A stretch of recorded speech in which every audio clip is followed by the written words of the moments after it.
time to accept the next mission.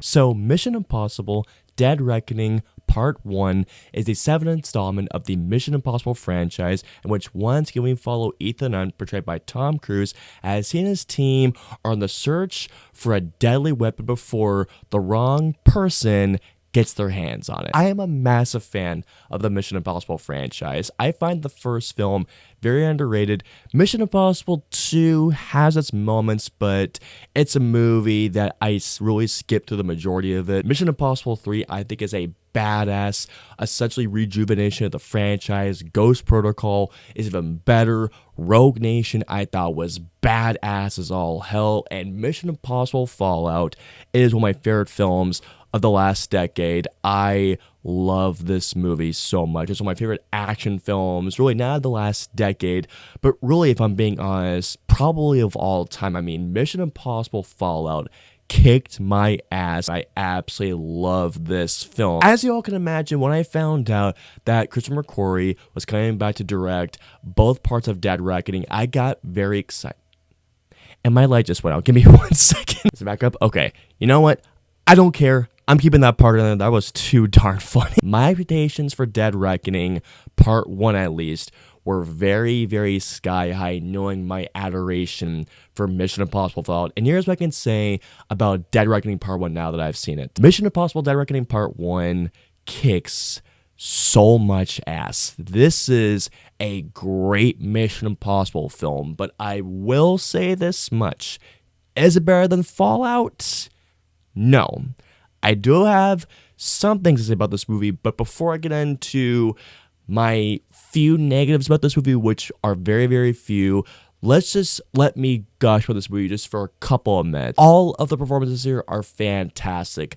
Tom Cruise is still fantastic. The man is still on cruise control. The fact that he is still doing these stunts in his 60s, the man has a death wish. I love him for it. He is absolutely insane. Simon Pegg is still great. He brings great comedic timing, as does Ving Rhames, who is still terrific in this film. Rebecca Ferguson, I thought, was also great, but my favorite additions, obviously, to the film, Haley Otwell, who, after this film, I can't wait to see what she brings to the franchise. I thought she was just this great little piece of the puzzle that's the Mission Impossible franchise. Also, Pom Klementieff, I thought she was so great as one of the villains. I thought she was great. In particular, the main villain, I can't remember his name, but he has these strong ties to Ethan Hunt's past. I'll put his name right here.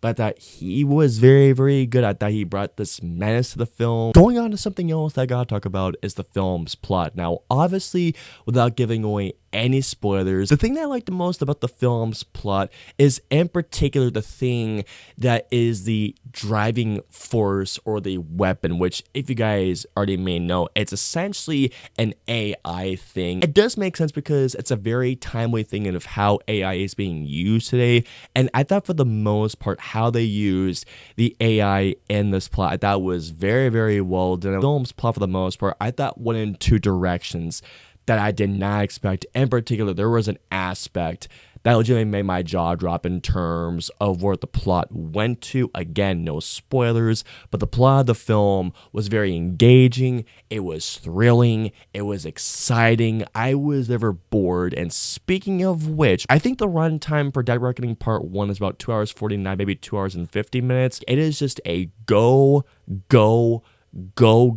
balls to the wall action film with action that is absolutely insane. I know that everyone's gonna ask, how is the action? The action in Dead Reckoning Part 1 is absolutely incredible. I mean, the action in this movie is amazing. You know that Tom Cruise is doing his own stunts, and the action in this movie is absolutely unreal. Especially the next big stunt that he does is so, I mean, again, how Tom Cruise is able to commit himself 100% to these stunts. And I mean, I guarantee the man gets scared during these things, but still, not only does the stunt work look amazing, but the action set pieces here are absolutely amazing, especially the third act of this movie.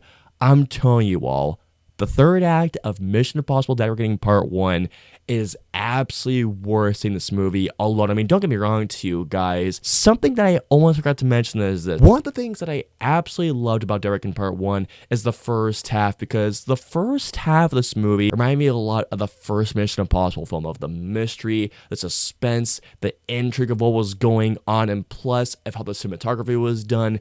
It was very, very Mission Impossible 1 reminding me of, but at the same time, once you go into that second half, and especially the third act of Dead Reckoning Part 1, it brings the Rogue Nation, the Fallout level of action where it just leaves you going like, holy crap. Lauren Bacall's musical score, I believe I'm pronouncing his name right, once again absolutely knocks the park with a great musical score, and by the end of the film, you do, or at least I want to see Dead Reckoning Part 2 immediately, because the ending leaves you with such a great cliffhanger that the moment it ends, you want to go into the next theater hoping for Dead Reckoning Part 2 immediately. Like I mentioned to you guys earlier, do I think that the film is better than Mission Impossible Fallout? Unfortunately, no, because I do think that the Fallout is just the Everest of the series, although once Part 2 comes out, because this is a Part 1, who knows, Fallout and Dead Reckoning Parts 1 and 2 could interchange. While I do think that the film's plot is a bit timely in terms of the AI and how they use it in the film in regards of how the film's villain uses the AI, there's a few small things that they do with the film's plot that I wasn't quite in line with. I wasn't quite connecting with the film plot. Dead Reckoning Part 1's action is absolutely incredible. It kicks so much ass, but I can't lie to you guys when I say this, that I do think the stunt work and Fallout was just a smidge better, as the action in that film just left me breathless, to say the least. And don't get me wrong too, guys, while the action in Dead Reckoning Part 1 was absolutely incredible, I just don't think it left me nearly as breathless, or just it kicked my ass as much as Mission Impossible Fallout's action. Overall, Mission Impossible Dead Reckoning Part 1 is a kick-ass action film and a fantastic entry in the Mission Impossible franchise. Now, while I do think that Fallout is the better film per se, at the same time, Dead Reckoning Part 1 is an awesome film in the Mission Impossible franchise, and I can't wait to see Dead Reckoning Part 2. All in all, I'm going to give Mission Impossible Dead Reckoning Part 1 a 4.5 out of 5. This movie is an awesome time.